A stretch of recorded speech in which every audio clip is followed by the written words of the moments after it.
എന്താ വിശേഷം? അപ്പ അറിഞ്ഞില്ലേ? ശ്രീ രാജു പി നായരുടെ ചർച്ച തുടങ്ങുമ്പോൾ തന്നെ അദ്ദേഹം വ്യക്തിപരമായി ഇൻസൾട്ട് ചെയ്യാനാണ് പരിശ്രമിച്ചത്. വിഷമിക്കാതിരിക്കും, ഇതിലും വലുത് ഏതാണ്ട് വരായിരുന്നു. ഇങ്ങനെ തീർന്നെന്ന് കരുതിയാൽ മതി. പെരുന്നുണയനായ പിണറായി വിജയൻ, അതിൻ്റെ അനുയായി, ഇങ്ങനെ ഏത് ചർച്ചയിലും കയറി വ്യക്തികളെ ആക്ഷേപിച്ച് ഇവർ എന്ത് രാഷ്ട്രീയമാണ് കേരളത്തിന്റെ മുമ്പിൽ വിളമ്പാൻ പരിശ്രമിക്കുന്നത്? താൻ വന്ന വഴി ഏതാണ്ട് തനിക്ക് നിശ്ചയമുണ്ടോ ഉത്തമ? ഒരു ചർച്ചയിലല്ല, ഒരാളല്ല. കേരളം നുണയനായിട്ട് കണക്കാക്കുന്നത് പിണറായി വിജയനെയാണോ വി ഡി സതീശനെയാണോ? അത് കേരളം വിലയിരുത്തും. 101 നുണ ഇവിടെ പറയാൻ, അദ്ദേഹം പറഞ്ഞ കാര്യങ്ങൾ പറയാൻ ഈ ചർച്ചയ്ക്ക് സമയമില്ലാത്തതുകൊണ്ട് ഞാൻ ഉപയോഗിക്കുന്നില്ല. PMC നുണയാണ്, വഖഫ് നുണ, ടാറ്റ നുണ, ഹെലികോപ്റ്റർ നുണ, വന്ദേമാതരം നുണ, വിഴിഞ്ഞം നുണ, വാഹന മോഡിഫിക്കേഷൻ നുണ, ഏകജാലക നുണ, ഇൻവെസ്റ്റർ നുണ.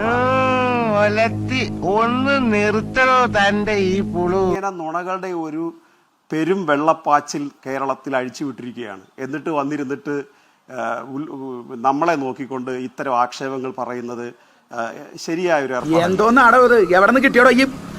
PMC നുണയുമായി ബന്ധപ്പെട്ട് ശ്രീ വി ഡി സതീശൻ പറഞ്ഞത് പണം കൈപ്പറ്റി LDF ഗവൺമെന്റ് പണം കൈപ്പറ്റിയിട്ടില്ല എന്ന് പാർലമെന്റിൽ അവർ പറഞ്ഞു. എന്നിട്ട് പോയ സർക്കാർ പിന്മാറാൻ എന്താണ് പിരിഞ്ഞു പോയാമെങ്കിൽ ക്യാപ്റ്റൻ അഭയൻസ് എന്ന ഉടായ്പ എന്തിനായിരുന്നു? എന്തുകൊണ്ടാണ് പോയ സർക്കാർ അതിൽ നിന്ന് പിരിഞ്ഞു പോവാതിരുന്നത്? കഴുത്തുവരെ പെരുമ്പാമ്പ് വിഴുങ്ങി അവന്റെ തലയിൽ അവര് പാർലമെന്റിൽ പറഞ്ഞ കാര്യമാണ് ഞാൻ പറഞ്ഞത്. പാർലമെന്റിൽ തന്നെ എന്തിനാണെന്ന് അവരോട് അങ്ങ് ചോദിക്കുന്നതായിരിക്കും നല്ലത്. പാർലമെന്റിൽ പോയ സർക്കാർ ചോദിക്കുന്നത് എപ്പോ വേണം പിരിഞ്ഞു പോകാമെന്നാണെങ്കിൽ എന്തുകൊണ്ടാണ് പോയ സർക്കാർ അതിൽ നിന്ന് പിരിഞ്ഞു പോവാതിരുന്നത്? ഇവന്റെ ഒരു കാര്യം നീഞ്ഞു വന്നേ, ദൈവത്തെ ഓർത്ത് ചതിക്കരുത്. കാശ്മീർ പോയ സർക്കാർ ഇംപ്ലിമെന്റ് ചെയ്തില്ല.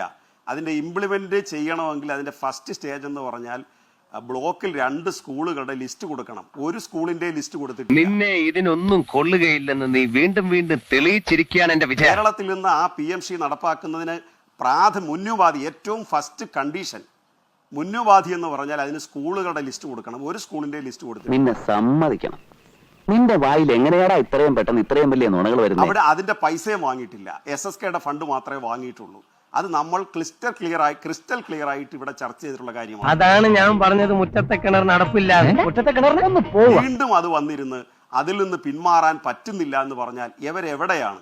ചങ്കര പിന്നെ തെങ്ങേ തന്നെ അവരടുത്ത് അവിടുന്ന് മാറുന്നത് എന്താണ് മേജർ സാറേ? ഞാൻ ജീവിച്ചു പോയിക്കോട്ടെ. ആവൽ തന്നെ വന്നിരുന്ന ഓരോ ഉപദേശങ്ങൾ. രാഷ്ട്രീയം ഡൈനാമിക്കാണ്, ചർച്ചകൾ ഡൈനാമിക്കാണ്. നിങ്ങളുടെ ശിവൻകുട്ടി പോലും ഇങ്ങോട്ടേക്കുള്ള മുഴുവൻ നേതാക്കന്മാരും ഇല്ലാത്ത കള്ളത്തരം ഉണ്ടാക്കി സതീശനെ നുണയൻ എന്ന് വിളിക്കുമ്പോൾ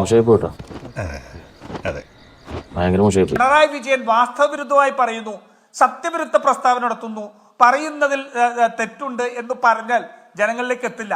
പെരുന്നുണയനെന്ന് തന്നെ പറയണം. എന്ത് വേണം? പെരുന്നുണയൻ. ഈ കുറച്ചു നാൾ മുമ്പ് ED റെയ്ഡ് നടത്തിയിട്ട് കുറെ 142 അക്കൗണ്ടുകൾ സീസ് ചെയ്തു.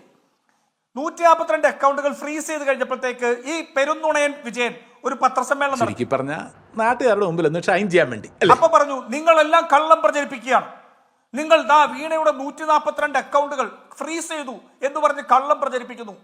എന്റെ മകളുടെ ഒരു അക്കൗണ്ട് മാത്രമാണ് ഫ്രീസ് ചെയ്യിപ്പിച്ചത്, അതിനകത്ത് 1.5 ലക്ഷം രൂപയായിരുന്നു ഉണ്ടായിരുന്നത്. പറഞ്ഞതാണോ? നിങ്ങൾക്ക് മാത്രമല്ല എനിക്ക് നാണക്കേടാ. പറഞ്ഞതാണോ മിസ്റ്റർ ഗോപൻ? എത്ര അക്കൗണ്ട് ഉണ്ടായിരുന്നു മിസ്റ്റർ ഗോപൻ? ആ മകളുടെ അല്ലേ ലേക്കർ ഇന്ത്യ കോർപ്പറേഷൻ ഉണ്ടായിരുന്നത്? അന്ന് ആ ലിസ്റ്റിൽ ലേക്കർ ഇന്ത്യ കോർപ്പറേഷന്റെ 17 ലക്ഷം രൂപ ഫ്രീസ് ചെയ്തുകൊണ്ടായിരുന്നു. ഞാനൊരു സത്യം പറഞ്ഞ് വിശ്വസിക്കൂ, എനിക്കത് ഓർമ്മയില്ല. ആണോ ഇത്തരത്തിൽ വന്ന് പച്ച നുണ പറയാൻ? ഇല്ലേ? ഞാനൊരു പത്രസമ്മേളനം നടത്തിയല്ലോ. വിദ്യാർത്ഥികൾക്ക് 4 കിലോ അരി മാത്രമാണ് കൊടുത്തത്, കഴിഞ്ഞ വർഷത്തിൽ നിന്ന് വെട്ടിക്കുറച്ചു. നിങ്ങളുടെ മറ്റൊരു നുണയൻ ശിവൻകുട്ടി പറഞ്ഞത് എല്ലാം ഇയാൾക്കറിയാം, ശരിയല്ലടോ? അതെ അതെ ശരിയാണ്. നിങ്ങൾ നിരന്തരമായിട്ട് നുണ പ്രചരിപ്പിച്ചുകൊണ്ടിരിക്കുകയാണ്. ഹാഷ്മി, സർക്കാരിന്റെ നല്ല കാര്യങ്ങൾ ജനങ്ങളിലേക്ക് എത്തുന്നുണ്ട്, ജനങ്ങൾക്ക് മനസ്സിലാവുന്നുണ്ട്. ഇത് തുടക്കം എങ്ങനെയുണ്ടെന്നുള്ളത്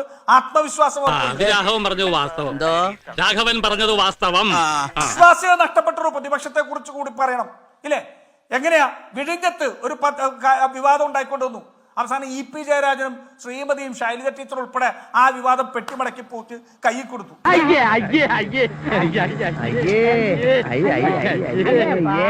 PMCയെ കുറിച്ച് വിവാദം വന്നു, അതും തമ്മിൽ തല്ലിപ്പോയി. പിന്നെന്താ വേറെ മെറ്റയെ സംബന്ധിച്ച് കൊണ്ടുവന്നു, അതും പോയി.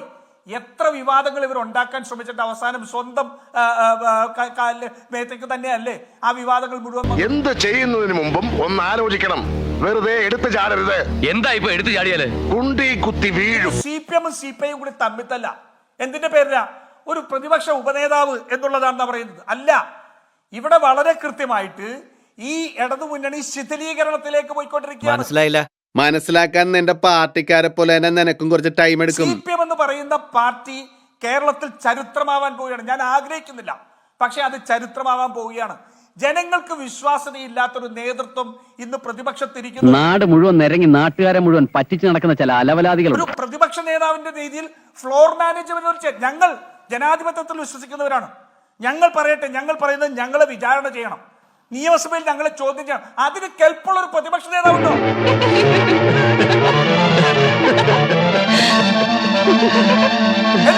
എന്തെങ്കിലും ഒന്ന് മിണ്ടു, ഇങ്ങനെ കുത്തിയിരിക്കല്ലേ എന്നപ്പുറത്ത് ഒരാൾ പറഞ്ഞു കൊടുക്കേണ്ട അവസ്ഥയിലാണ്. ഇങ്ങനെ നാണം കെട്ട കഴിവ് കെട്ട ഒരു പ്രതിപക്ഷം കേരളത്തിന്റെ ചരിത്രത്തിലുണ്ടായിരുന്നു. ഒന്ന് പറയുക, അത് കഴിയുമ്പോഴത്തേക്ക് പുറത്തിറങ്ങി മറ്റൊന്ന് പറയുക. ഇനി ഇങ്ങനെയൊക്കെ പാടുള്ളൂ. ഈ ഗോപനെ ഞാൻ നുണയെന്ന് വിളിക്കുന്നില്ല, പക്ഷേ കേരളത്തിന്റെ മുഖ്യമന്ത്രി ആയതിനു ശേഷം ആ പത്രസമ്മേളനത്തിൽ നിന്ന് പത്രക്കാരോട് നിങ്ങളെ ഇറക്കി വിടും എന്ന് പറഞ്ഞത് പച്ചക്കള്ളമല്ലേ, പെരുന്നുണയല്ലേ ശ്രീ ഗോപൻ? എവിടെ ഇതൊരു നടക്കി പോണ ലക്ഷണില്ല. ഞാൻ ഇവന്റെ 2 വാങ്ങിച്ചിട്ടേ പോവുള്ളൂ. ഞങ്ങളുടെ പാർട്ടിയുടെ പത്രസമ്മേളനം നടക്കുമ്പോ കൈരളിയും ദേശാഭിമാനിയും ആ പത്രസമ്മേളനം കലക്കാൻ പറഞ്ഞപ്പോ നിങ്ങളെ പുറത്തുവിടുമെന്ന് പറഞ്ഞിട്ടുണ്ട്. പക്ഷെ ഇന്ന് സതീശനിരിക്കുന്ന മുഖ്യമന്ത്രി കസേര ജനങ്ങളുടെയാണെന്ന് ബോധ്യം. വല്ലതും പറയാനുണ്ടോ? എന്ത്? അല്ല, ലേശം റെസ്റ്റ് എടുത്തിട്ട് പോയാ പോരെ?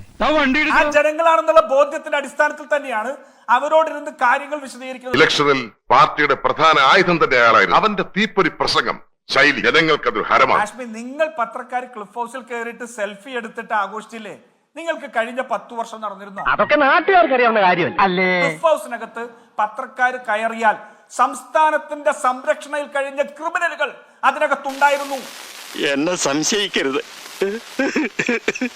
അതിനകത്ത് ഈ സംസ്ഥാനത്തെ ദുരുപയോഗം ചെയ്തുകൊണ്ട് ഈ പോലീസിന്റെ സംരക്ഷണയിലെ ക്രിമിനലുകൾ ക്ലിഫ് ഹൗസിനകത്തുണ്ടായിരുന്നു. അതുകൊണ്ട് നിങ്ങളെ കയറ്റാൻ പറ്റിയില്ല. ഈ പാടിന്റെ പുറകിൽ ഒരുപാട് കഥകളുണ്ടല്ലേ ഈശോ മറിയ ഔസേപ്പേട്ട. സതീശൻ മുഖ്യമന്ത്രിയായി പത്രസമ്മേളനം നടത്തുമ്പോ ഒരാളോടും ദാർഢ്യം പറയുന്നില്ല. ചോദിക്കുന്ന ചോദ്യങ്ങൾക്കെല്ലാം മറുപടി നോക്കിക്കോളാം. ഇനി ഒരു നിമിഷം ഞാൻ ഇവിടെ നിൽക്കത്തില്ല. അപ്പോ നാളെ നേരത്തെ തന്നെ ഇങ്ങോട്ട് എത്തണം കേട്ടോ. ശരി.